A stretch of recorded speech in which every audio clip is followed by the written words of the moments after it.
할렐루야. 오늘도 말씀 묵상의 자리로 나오신 사랑하는 성도님들을 주님의 이름으로 축복합니다. 우리는 늘 간절한 기도의 제목을 안고 살아갑니다. 그 기도의 제목들이 늘 응답되어지면 좋겠지만 때로는 응답되어지지 않아서 힘들 때가 많이 있지요. 그런 시절들을 되돌아보면 우리는 때때로 그 기도가 왜 응답되어지지 않았는지 알게 됩니다. 그 이유는 무엇입니까? 바로 하나님의 마음과 우리의 마음이 달랐기 때문입니다. 우리가 하나님의 마음을 이해하거나 반영하지 않고 우리가 원하는 방향의 기도 제목들만 쏟아냈기 때문입니다. 오늘 말씀을 통하여 하나님과 심정이 통하는 기도가 어떠한 기도인지 깨닫고 응답의 자리로 나아가시는 성도님들 되시기를 주님의 이름으로 축복합니다. 다 같이 말씀을 읽도록 하겠습니다. 오늘의 말씀은 하나님께 간절히 구하는 한나, 사무엘상 1장 9절에서 18절까지입니다. 한 번은 엘가나 일행이 실로에 있는 주님의 집에서 음식을 먹고 마신 뒤 한나가 일어나서 자리를 떴다. 그때 제사장 엘리는 주님의 성전 문설주 곁에 있는 의자에 앉아 있었다. 한나는 괴로운 마음으로 주님께 나아가 흐느껴 울면서 기도하였다. 한나는 서원하며 아뢰었다. 만군의 주님, 주님께서 주님의 종의 이 비천한 모습을 참으로 불쌍히 보시고 저를 기억하셔서 주님의 종을 잊지 않으시고 이 종에게 아들을 하나 허락하여 주시면 저는 그 아이의 한평생을 주님께 바치고 삭도를 그의 머리에 대지 않도록 하겠습니다. 한나가 주님 앞에서 계속 기도를 드리고 있는 동안에 엘리는 한나의 입술을 지켜보고 있었다. 한나가 마음속으로만 기도를 드리고 있었으므로 입술만 움직이고 소리는 내지 않았다. 그러므로 엘리는 한나가 술에 취한 줄로 생각하고 그를 꾸짖었다. 언제까지 술에 취해 있을 것이오? 포도주를 끊으시오. 한나가 대답하였다. 제사장님, 저는 술에 취한 것이 아닙니다. 포도주나 독한 술을 마신 것이 아닙니다. 다만 슬픈 마음을 가눌 길이 없어서 저의 마음을 주님 앞에 쏟아놓았을 뿐입니다. 이 종을 나쁜 여자로 여기지 마시기 바랍니다. 너무나도 원통하고 괴로워서 이처럼 기도를 드리고 있습니다. 그러자 엘리가 말하였다. 그렇다면 평안한 마음으로 돌아가시오. 이스라엘의 하나님이 그대가 간구한 것을 이루어 주실 것이오. 한나가 대답하였다. 제사장님, 이 종을 좋게 보아주시기 바랍니다. 한나는 그 길로 가서 음식을 먹었다.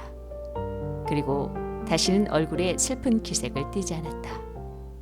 오늘 말씀에 보면 한나가 괴로운 마음으로 하나님 앞에 나아가 기도하는 모습을 보게 됩니다.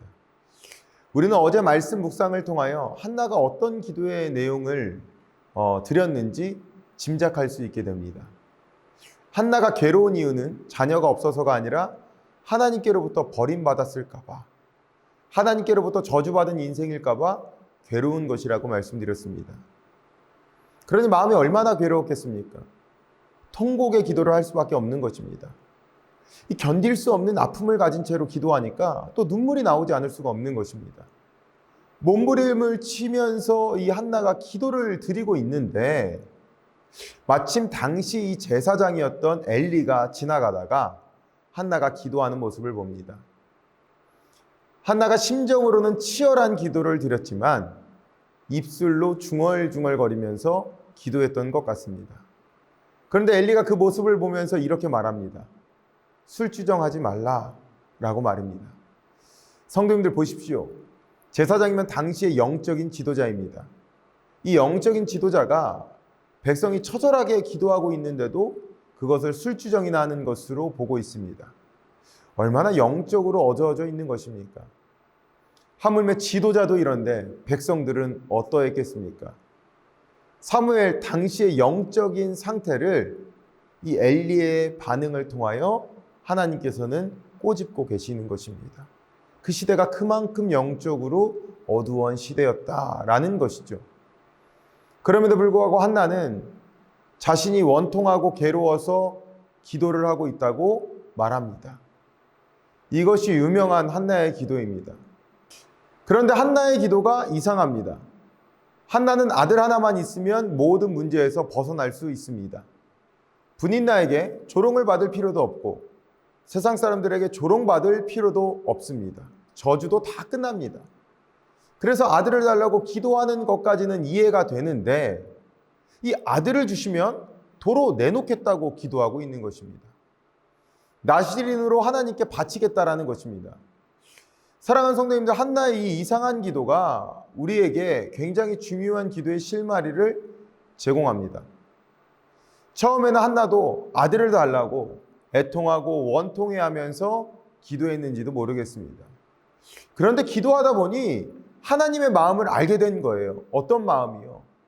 이런 것이겠죠. 한나야, 너도 자식이 없으니 슬프지? 나도 그렇다. 이스라엘 사람들, 이스라엘 백성들은 이렇게 많은데 정작 나를 따를 참 백성이 없구나. 그래서 나도 슬프다. 이런 하나님의 마음이 한나가 기도할 때 깨달아진 거예요. 사사시대가 어떻습니까? 이스라엘의 왕이 없었던 시대였다고 말합니다. 하나님을 왕으로 인정하지 않는 시대인 거예요. 그러니까 하나님이 얼마나 애통하시고 슬프셨겠습니까? 그 마음을 기도하면서 한나가 캐치하자마자 이렇게 기도하는 거예요. 오 하나님, 그러면요 제게 아들 하나만 주세요. 제가 아들만 필요했는데요, 하나님의 마음을 알게 되었으니 하나님이 저에게 아들을 주시면 그 아들을 하나님을 위해서 도로 내놓을게요. 저의 아들로 인하여 하나님의 마음에 위로가 있기를 원합니다. 라는 그런 마음과 기도의 내용으로 확장되어져 갔다라는 것입니다. 사랑하는 성도님들, 수많은 기도의 제목들 하나님 앞에 내어놓으시지요. 한나처럼 하나님의 마음과 일치하는 기도를 하시기를 소망합니다. 그리할 때 성도님들의 기도에 응답하시는 그 하나님을 경험하시게 될 것입니다. 다 같이 말씀을 기억하면서 기도하도록 하겠습니다. 하나님 아버지, 우리가 응답받는 기도를 원하면서도 때로는 응답받지 못했던 이유는 하나님의 마음을 반영하지 않는 기도를 혹은 일방적인 기도를 하나님께 올렸기 때문인 줄 알고 있습니다. 오늘 한나의 기도를 통하여 깨닫게 됩니다. 한나가 처음에는 자신의 필요를 위해서 기도했지만 기도하면서 하나님의 마음을 깨닫고 또 하나님의 뜻을 헤아리며 또 하나님이 원하시는 것들을 행할 수 있었던 그 한나의 기도를 바라보면서 우리 또한 하나님 앞에 기도할 때에 하나님과 통하는 심정으로 하나님의 마음을 알게 하여 주시고 하나님이 원하는 것들을 구하고 하나님이 원하실 때에 담대하게 드릴 수 있는 믿음의 사람들, 믿음의 성도님들 되어질 수 있도록 아버지 인도하여 주시고 함께하여 주시옵소서. 감사드리며 예수님의 이름으로 기도드리옵나이다. 아멘.